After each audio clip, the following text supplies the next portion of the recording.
Para iniciar essa abertura, pensei o que dizer sobre o meu entrevistado, que além de ser jovem, é bem-sucedido e tem inúmeras outras qualidades. Aí pensei, por que não pautar em um dos grandes pensadores da humanidade, o Sócrates, que se tornou até meio família da gente em virtude dos pensamentos tão sensatos e tão sábios quanto os dele. O pensamento diz o seguinte: o que deve caracterizar a juventude é a modéstia, o poder, o amor, a moderação, a dedicação, a inteligência, a justiça, a educação. São estas as virtudes que devem formar o seu caráter. Como acredito que o entrevistado está bem contextualizado dentro desse modelo de juventude, vamos a ele. Felipe Gaudêncio, o nosso convidado do Infoco de hoje. Felipe, que bom ter você aqui no Infoco. A gente estava desejando essa entrevista há bastante tempo, as agendas não estavam se casando, mas agora você está aqui conosco. É um prazer, Miriam, e fico lisonjeado com a citação feita anteriormente e muito prazer estar aqui com você para esse bate-papo. Felipe, o que você caracteriza a juventude de hoje? Você viu a nossa abertura diante do pensamento de Sócrates, mas indo para a nossa realidade de hoje, o que caracteriza a nossa juventude atual? Para mim, juventude é sonho, é conquista. Eu acho que todo mundo que sonha tem um pouco do jovem dentro de você. Mas a gente tem hoje no pensamento dos jovens, ao meu ver, uma incerteza, sabe? Eu acho que com essas mudanças que o mundo vem tendo, e até bem pequenas cidades como a gente, né, com o mundo tecnológico, todas essas mudanças, eu acredito que as pessoas têm um pouco de incerteza sobre o futuro. As últimas décadas têm testemunhado profundas transformações sociais, econômicas e culturais. Esse novo contexto produziu profundas desigualdades sociais, principalmente entre os mais jovens, sem acesso à educação, políticas públicas direcionadas. Então, na sua opinião, quais são as prioridades dessa faixa da população, na sua visão, na sua ótica? É uma boa pergunta, até porque eu me sinto confortável de falar, porque fui coordenador de juventude do município de Campina Grande, há alguns anos atrás. Tá? Eu acredito que eu tinha meus 27 anos de idade. E quando a gente fala de políticas públicas para a juventude, a gente acha que é só o combate às drogas, a gente acha que é só o primeiro emprego.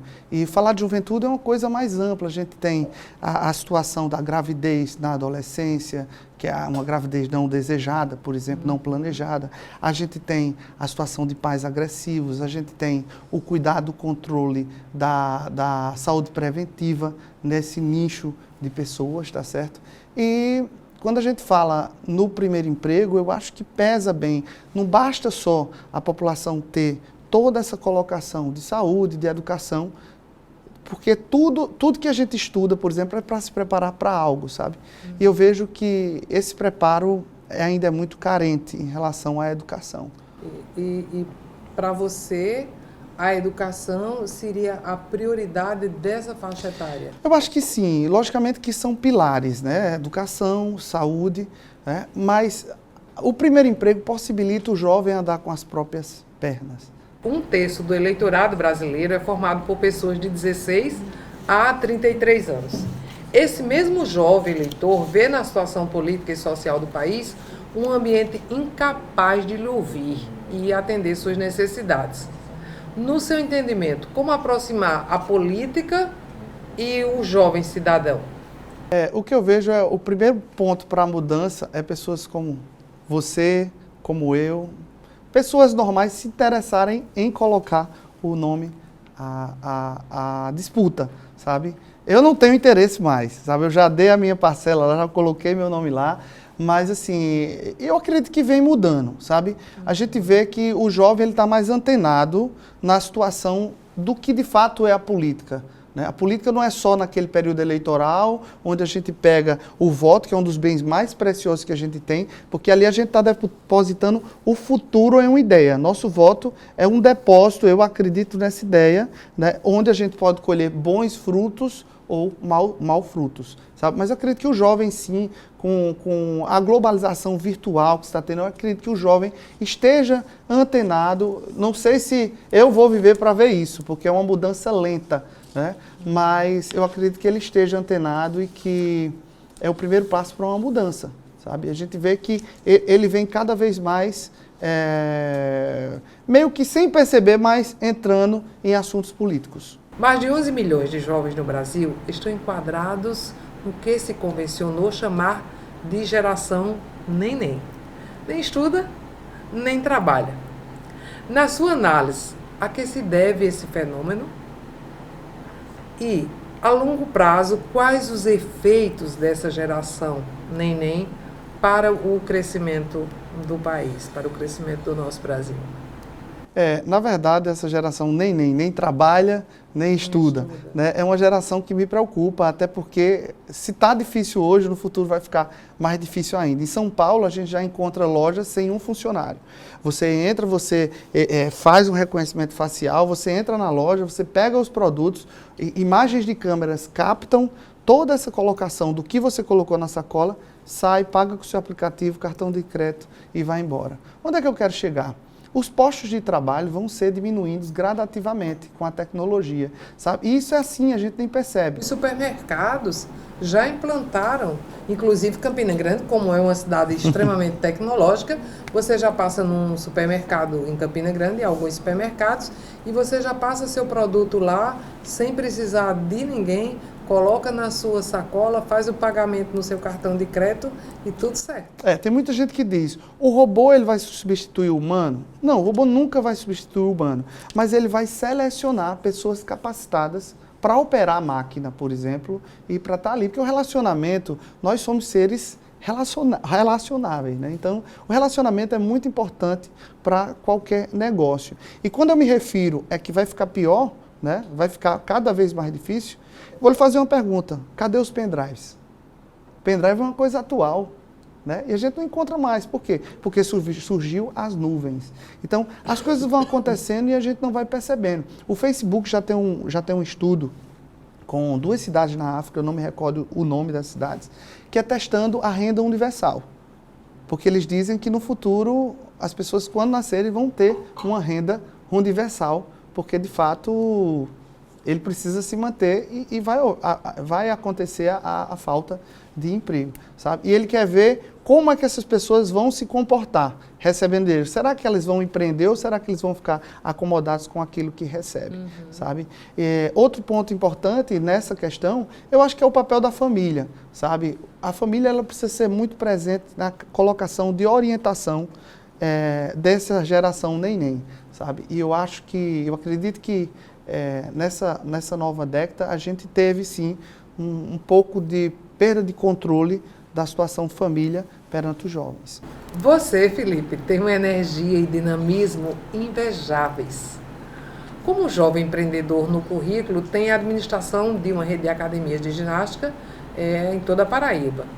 Sendo assim, o seu contato com o esporte, como também com a política, você pode vislumbrar de que forma o esporte pode promover socialmente o indivíduo?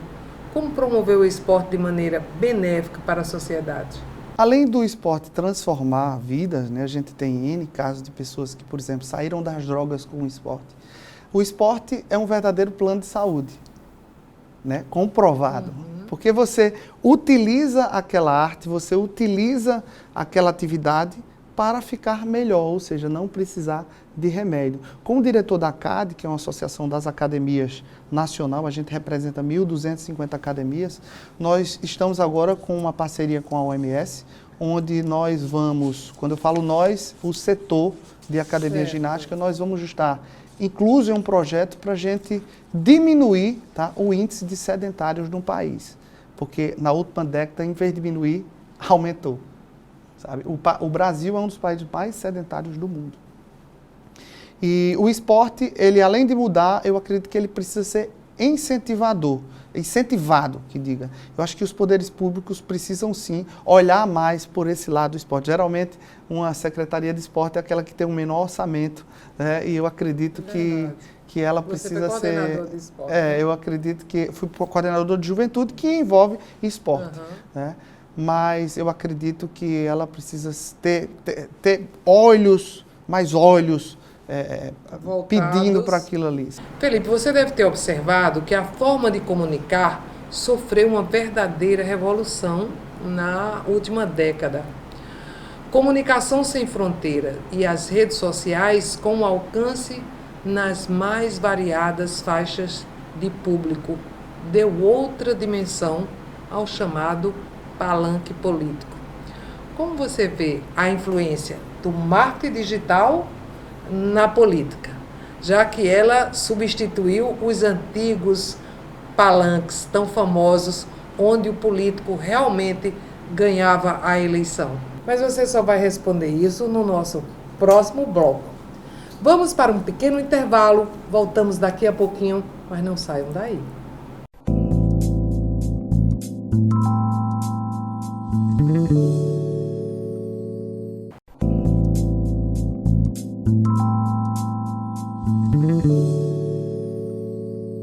E agora estamos de volta com o Felipe Gaudêncio, que vai responder para a gente como ele vê a influência do marketing na política, do marketing digital na política. O celular hoje é uma extensão do nosso corpo, né? O brasileiro, ele passa 5 horas por dia no telefone. 5 horas por dia no telefone, ou seja, a gente dorme 8. Isso é uma média, tem gente que passa mais. Eu acredito que eu passe mais, eu trabalho com celular.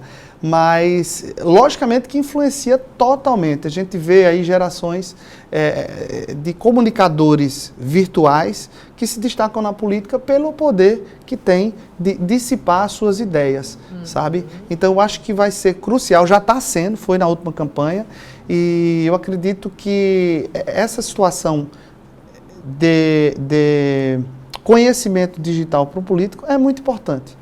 Sabe? Quando eu falo conhecimento digital, não é só você abrir uma página e ter uma foto ali, colocar cidade tal, parabéns, cidade Y, parabéns. Não, mas se posicionar e utilizar de estratégia de alcance para, de fato, mostrar as suas ideias, sabe? Eu acho que facilitou e deu chances iguais a quem, por exemplo,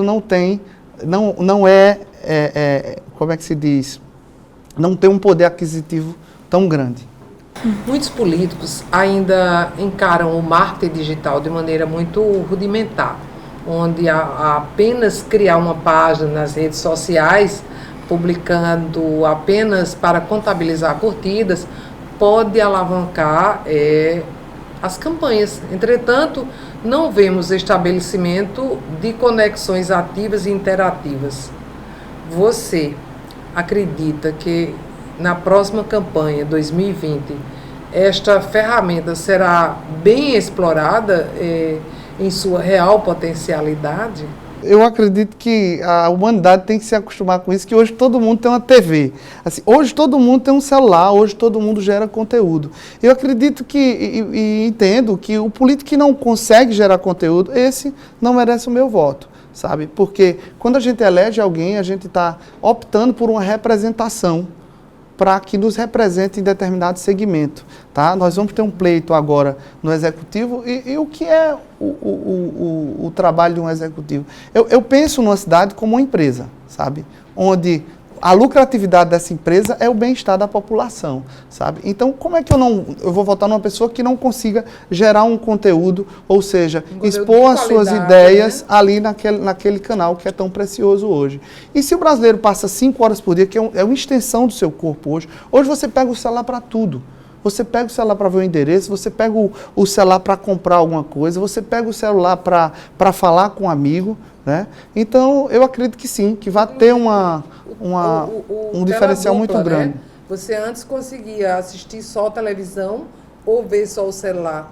Hoje você assiste a televisão e você vê celular ao mesmo tempo. E o grande interessante é que as pessoas, por exemplo, você vê algo interessante na televisão, você vai pesquisar sobre algo a mais que você viu.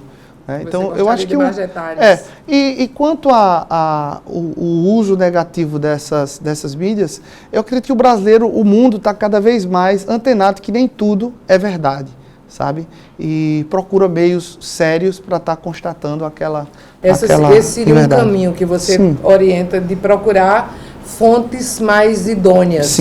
Para que a gente não embarque numa furada como diziam antigamente. Exatamente.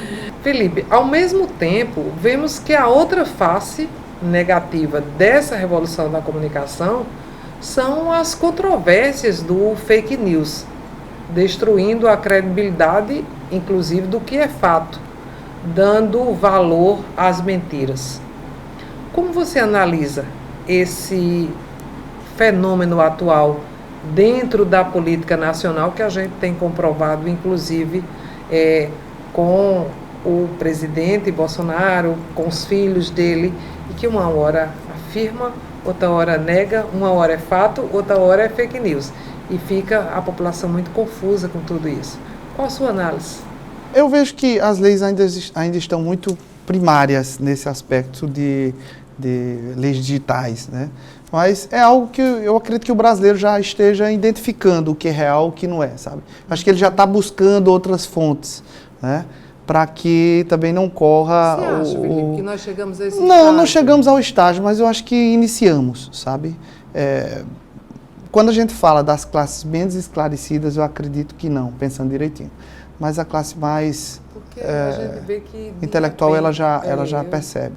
Acredito que concordo plenamente contigo, porque você vê que as mentiras, elas crescem de forma assustadora. Nem estou falando nem contra nem a favor de governo, mas elas crescem.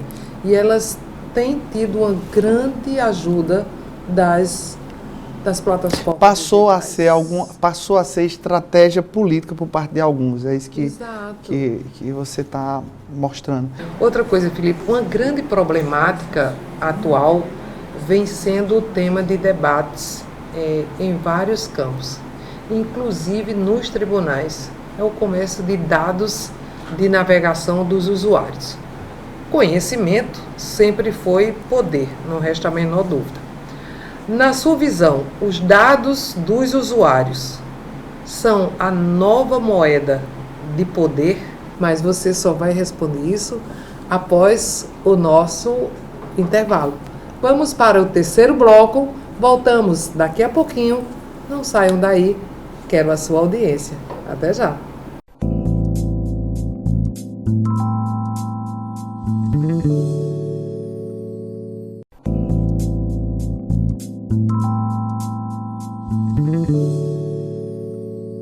Estamos de volta com mais Felipe Gaudêncio. A questão dos dados é algo muito pertinente e muito bem colocado como moeda de troca, porque hoje o dado virtual ele serve, por exemplo, para empresas como o Google, estudar o roteiro de consumo de qualquer pessoa. Eu vou contar uma história engraçada aqui. O Walmart mandou isso é uma história que eu escutei até numa palestra, mandou uma carta para uma criança de 13 anos, para uma menina de 13 anos, ofertando fralda. Sabe? O pai ficou chateado e disse: Walmart, o que é isso? Você está mandando fralda para minha filha tem 13 anos. Ela é uma criança ainda. Resultado, o pai descobriu que a filha estava grávida. Né? Ou seja, o Google descobriu primeiro que a filha estava grávida. Porque ela pesquisou coisas para bebê, sabe? Então, é um exemplo bem prático em relação a dados. O nosso consumo ali ele é mapeado. Tem vezes que a gente está digitando algo no Google, a gente pesquisa sobre algo. E aí a gente vai para outro site, tem aquele banner ali que é do produto que a gente queria.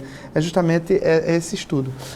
Eu acredito sim que dados é muito importante, possibilita o consumo, mas eu acho que ele tem que ser controlado, sabe? A gente tem que ter o direito de dizer: eu não quero ser espionado pelo mercado.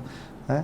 Então, vai vir sim leis mais severas quanto a isso, e lojas físicas também, não só o meu virtual, porque a partir do momento que você chega no estabelecimento, por exemplo, lá na Corpus, que é a minha empresa onde eu tenho experiência, nós precisamos da foto para o reconhecimento facial, nós precisamos do nome, nós precisamos do telefone, nós precisamos... E aí sim a empresa, eu não conheço muito bem a lei que vai vir, mas já estou sendo procurado por algumas empresas que fazem proteção de dados. Não só dados de cartão de crédito, por exemplo, mas dados, sim, pessoais. Né? Como eu vou utilizar esses dados? Eu vou ser obrigado a informar como eu vou utilizar esses dados e quanto tempo ele vai passar armazenado na minha empresa. Sabe? Eu acho justo isso. Você, inclusive, tocou agora no nome de uma das suas empresas e eu gostaria da sua análise sobre o atual momento econômico que estamos vivendo, que é um momento bastante delicado em diversos segmentos, mas eu gostaria de saber se esse momento econômico também atinge essa área de academias. Sim, atinge, mas assim, eu acredito que nós estamos vivendo, sim, é inegável que nós estamos vivendo, passando por um momento difícil na economia do país. Mas as pessoas esquecem que nós estamos passando também por uma mudança cultural de como reger um negócio, sabe? As mídias sociais, a forma de tratar um funcionário, a forma... Porque, por exemplo, um funcionário hoje, ele precisa ser parte da empresa, como nunca foi. Então, participação na lucratividade da empresa, valorização do funcionário, plano de cargo e carreira, tudo isso, plano de cargo e carreira, tudo isso eu acho que precisa estar presente em uma empresa, sabe? Então, além da crise, nós estamos passando também por um momento de mudança de como reger um negócio, de como tocar esse negócio. Um modelo de gestão que precisa também ser mudado para acompanhar o novo ciclo econômico, né? Sim, porque, como eu costumo dizer, a tecnologia, ela possibilita o controle de um negócio, sabe? Então, tinha muita coisa que eu queria fazer em 2019, por exemplo, como clube de vantagem Corsa, mas a gente não tinha como. Por quê? Porque nós não tínhamos tecnologia. Hoje, só para você entender, o aluno, quando coloca a digital ou a face na entrada da recepção, é computado um ponto para ele. Se ele faz uma aula, computa 2. Ele vai juntando esses pontos e troca por descontos em 45 estabelecimentos da cidade. Isso é a evolução daquele cartãozinho, compre 10 e ganhe 1, sabe? Então, é essa evolução que eu estou falando, sabe? Tá difícil. A concorrência, depois do e-commerce, as lojas físicas precisam ser encantadoras, sabe? Mas eu acredito na crise, sou ciente da crise, mas a forma de como reger o negócio também influencia muito nessa era. Felipe, e agora nós vamos para o nosso momento mais intimista do que esse papo que a gente bateu aqui. E que você vai responder de forma bem simplificada essas perguntas ou apenas completar. Quem é Felipe Gaudêncio? Felipe Gaudêncio é um futurista que adora viver, apaixonado pela vida e por sonhar alto. O que mais lhe toca no aspecto social? Ou se já teve algum momento que você se sentiu bastante tocado por uma coisa que aconteceu assim próximo a você e você gostaria de ter tido poder para modificar isso? Eu queria que as pessoas tivessem mais oportunidades. Às vezes a gente vê pessoas muito boas aqui naquilo que faz e não tem oportunidade. Então isso me toca. A gente vê, essa pessoa aí, ela tem um potencial tremendo, mas está faltando um empurrãozinho para que ela cresça, sabe? Então, isso, por se tratar dessa área, por palestrar nessa área de empreendedorismo, eu acabo focando muito nessa colocação de desenvolver. Porque se você desenvolve, você tem espaço para sonhar em outras áreas também. Oportunidade, né? Exato. O que você... se você fosse resgatar um valor, um sentimento de criança, uma coisa que você viveu na sua infância, que também não está tão distante, o que você resgataria? Eu resgataria meu avô. Meu avô José, na fazenda, lá em São João do Cariri. Sabe? José Gaudêncio. Era um cardiologista, faleceu novo, aos seus 60 e poucos anos, mas era o meu amor, sabe? Meu avô, de fato, faz falta até hoje. Eu tinha 11 anos quando ele faleceu, mas até hoje eu lembro dele, Inclusive, porque ele era muito carinhoso. Foi médico cardiologista da minha família. Foi, que bom. Então, os momentos que eu estava com ele na fazenda eram momentos de aprendizado, sabe? Meu avô, apesar de ser...